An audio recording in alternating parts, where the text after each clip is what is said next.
Assalamualaikum warahmatullahi wabarakatuh. Selamat datang di kanal saya, Sayangi Keluarga Sampai Tuntas. Saudaraku yang dirahmati Allah Subhanahu wa Ta'ala, pada video yang lalu saya telah menyampaikan bahwa di antara 7 prinsip pendidikan di dalam Islam itu adalah proses pendidikan mesti dilaksanakan dengan ikhlas karena mencari keridhaan Allah Subhanahu wa Ta'ala. Sekaligus yang kedua itu adalah berkaitan dengan ibadah, yakni pendidikan itu dilakukan dalam rangka ibadah kepada Allah Subhanahu wa Ta'ala. Nah, pertanyaannya adalah bagaimana mengimplementasikan ini dalam praktek real ketika kita memproses pendidikan itu, baik bagi anak-anak kita, keluarga kita, maupun untuk murid-murid kita. Mengapa demikian? Karena ikhlas itu berkaitan dengan masalah hati, sehingga kita sulit kadang-kadang untuk menerapkan ini. Apakah dengan ikhlas itu kemudian seorang pendidik, baik itu orang tua maupun guru, tidak boleh mengharapkan sesuatu yang bersifat duniawi?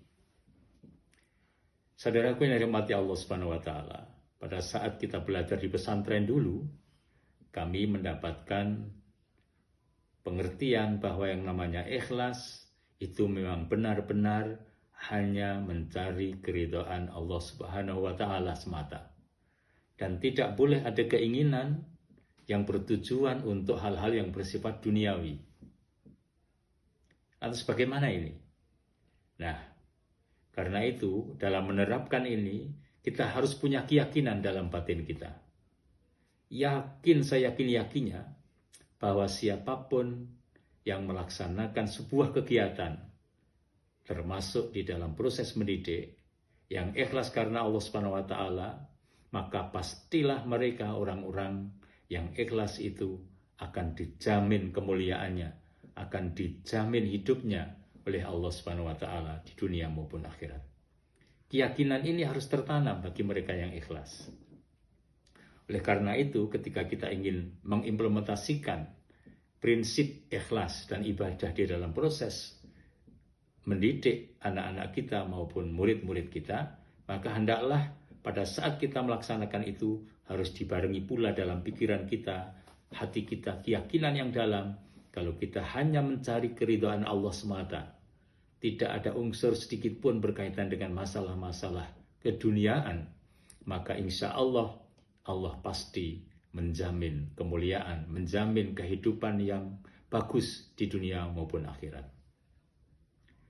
Barang siapa yang beramal soleh, laki-laki maupun perempuan, sedangkan mereka adalah orang-orang yang beriman, maka falanuhyiyannahu hayatan thayyibah.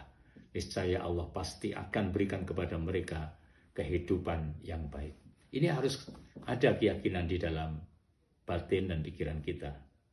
Karena itu saudaraku yang dirahmati Allah Subhanahu wa Ta'ala, yakinlah kalau kita memang betul-betul ikhlas kepada Allah di dalam memproses pendidikan baik untuk keluarga kita, anak-anak kita sendiri maupun murid-murid kita, yakinlah, saya yakin-yakinnya lahir dan batin bahwa Allah pasti akan menjamin kehidupan yang baik di dunia maupun di akhirat.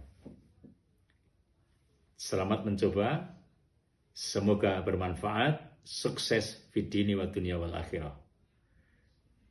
Sayangi keluarga sampai tuntas. Assalamualaikum warahmatullahi wabarakatuh.